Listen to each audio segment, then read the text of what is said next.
Hi everyone, welcome to chemistry class. So already we have seen the different classifications of elements like Lavoisier classification, then Mendeleev's periodic table and the modern periodic table, Dobrynin's triads, etc.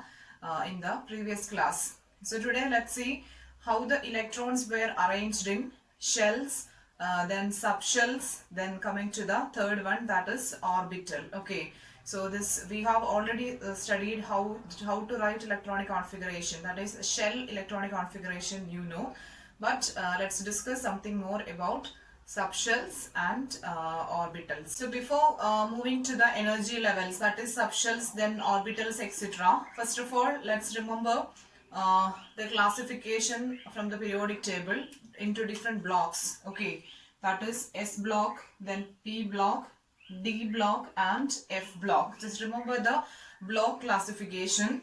So group 1 and 2 elements were belongs to S block. Then P means group 13 to 18. From group 13 to 18 is P. Then D block means 3 to 12 and F block lanthanoids and actinoids. Lanthanoids and actinoids. Okay, so just remember there are 4 blocks in periodic table: S, P, D and F. Group 1 and 2 is S block, 13 to 18 is P block, then 3 to 12 is D, and lanthanoids and actinoids together constitute the F block. So for the element sodium, we know the atomic number of sodium is 11. Therefore, we know how to write its shell electronic configuration. Its shell electronic configuration is 281. Is it? 281. So let's draw the Bohr model of sodium. Let's draw the Bohr model of sodium. Nucleus will be in the center. Then the first shell. Then second shell. And the third shell can be represented like this. And we know in the first shell how many electrons are present in the first shell? 2 electrons. So that can be represented, the 2 electrons in the first shell. Coming to the second shell, there are 8 electrons. So there are 8 electrons present in the second shell. That also can be represented like this. And the third shell, which consists of a single electron. Okay, so this is the Bohr atom model for the atom sodium. So now let's see the energy levels. So what are the energy levels here? So this is first energy level, and this is the second energy level, and this one is third energy level. And when we write the shell, names, the first one we know it is K shell, then this is L shell, and this is M shell. And if suppose if one more if there means that we will write as N shell, right? Okay, and again if we want to write the subshell, now get to know about the subshells. This is the energy level, first energy level, second energy level and third energy level.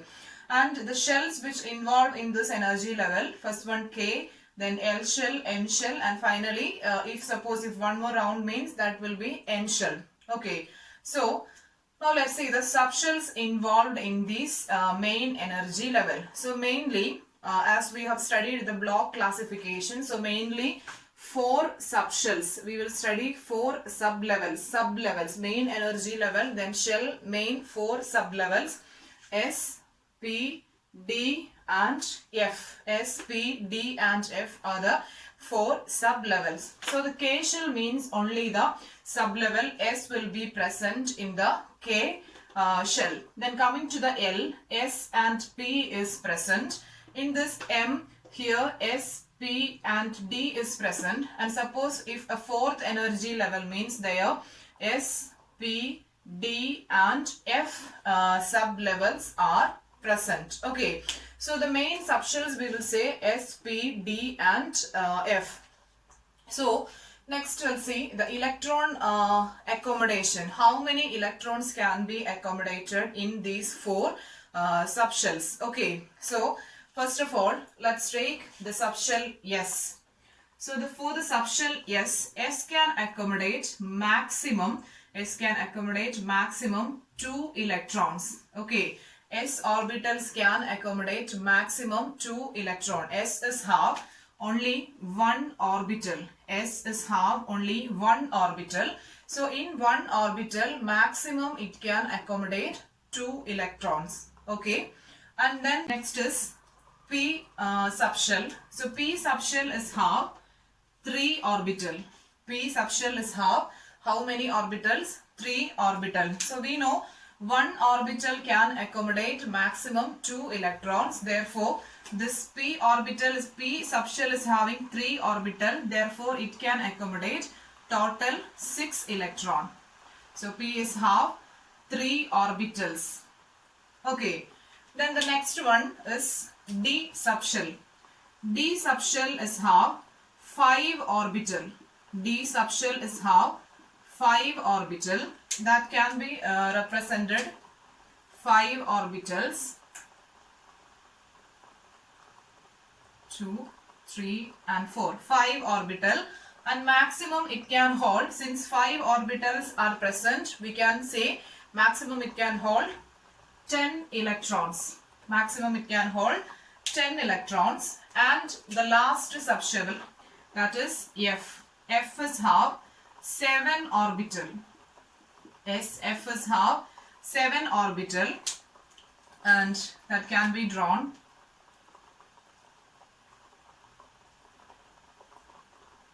1, 2, 3, 4, 5, 6 and one more, 7. And 7 orbital means maximum it can hold 14 electrons. Okay, so I think you have an idea.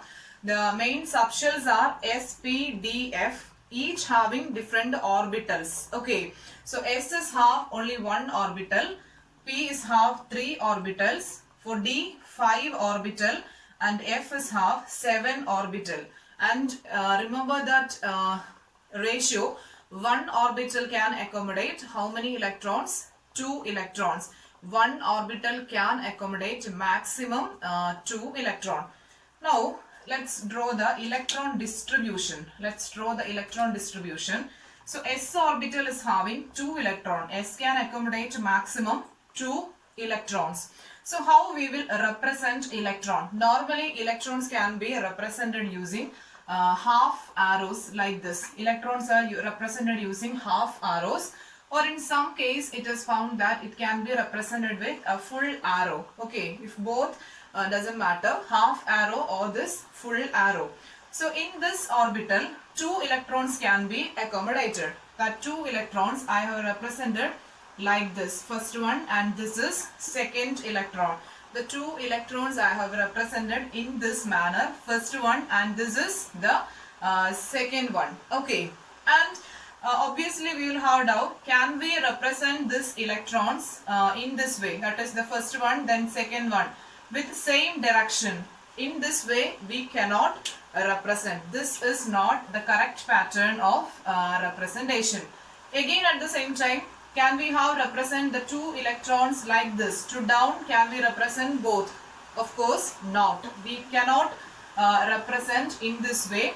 So either we can represent using a full arrow, upward direction and backward direction like this, or using a half arrow in this manner. One should be upward direction and other one should be downward direction. So always remember, inside a single orbital, electrons must be in the opposite direction. Okay, don't write electrons to the same direction, upward or downward. Both electrons should be in the opposite direction. So using this example, let's fill the other subshells too. So P is maximum 6 electrons, that will be represented like this: 1, 2, then 3, 4, 5, then 6. And one more thing, and whenever we fill electrons in the orbital, that electron, the filling of electrons is according to the Hund's rule. Okay, a rule which is used for arrangement of electrons in orbital, that is known as Hund's rule. So what does this Hund's rule states means? The electrons can be paired. Electrons can be paired only after singly filling each orbital. The electrons can be filled. Electrons can be paired. Electrons can be paired only after singly filling each orbital. Understand? So here just how I have filled this orbital. First I have represent this electron and again I just paired. Okay, that's not the right method. And since here I'm just representing a general format, that's why I have represented in that manner. But if a specific element is given and asked to write its electronic configuration, and in that time if I'm writing in this way, first column I'm pairing and then moving to the second column, means the answer will be wrong. Okay, so that's why always when we fill the electrons in the orbital, we should follow Hund's rule. Once again, remember the statement. The electrons can be paired only after singly filling each orbital. Okay. So, as per this rule, let's fill the d orbital.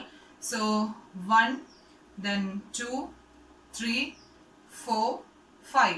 Already we have singly filled all the orbitals. But we know maximum capacity of d orbital is what? 10 electrons. So the next pairing can be done after singly filling this 5 orbital. Then 6th electron, 7th electron, 8th, then 9th and then 10th electron. In this way we will represent. And coming to this F. Coming to this F. 1, 2, 3, 4, 5. 6 and 7, then 8th electron. We should start the 8th electron from here, then 8th, 9th, 10, 11, 12, 13 and 14. So we have studied how to fill electrons in the orbitals, how the energy level, then the shells, then sublevels and orbitals were connected. I think it's clear. So students, that's all about today. And again, there are steps. We didn't reach to the electronic configuration. Not yet we have reached. Next class, probably we can start the electronic configuration, because after studying these basics only, we can move to that topic. Okay, so study the concept thoroughly. See you in the next class and thank you for watching.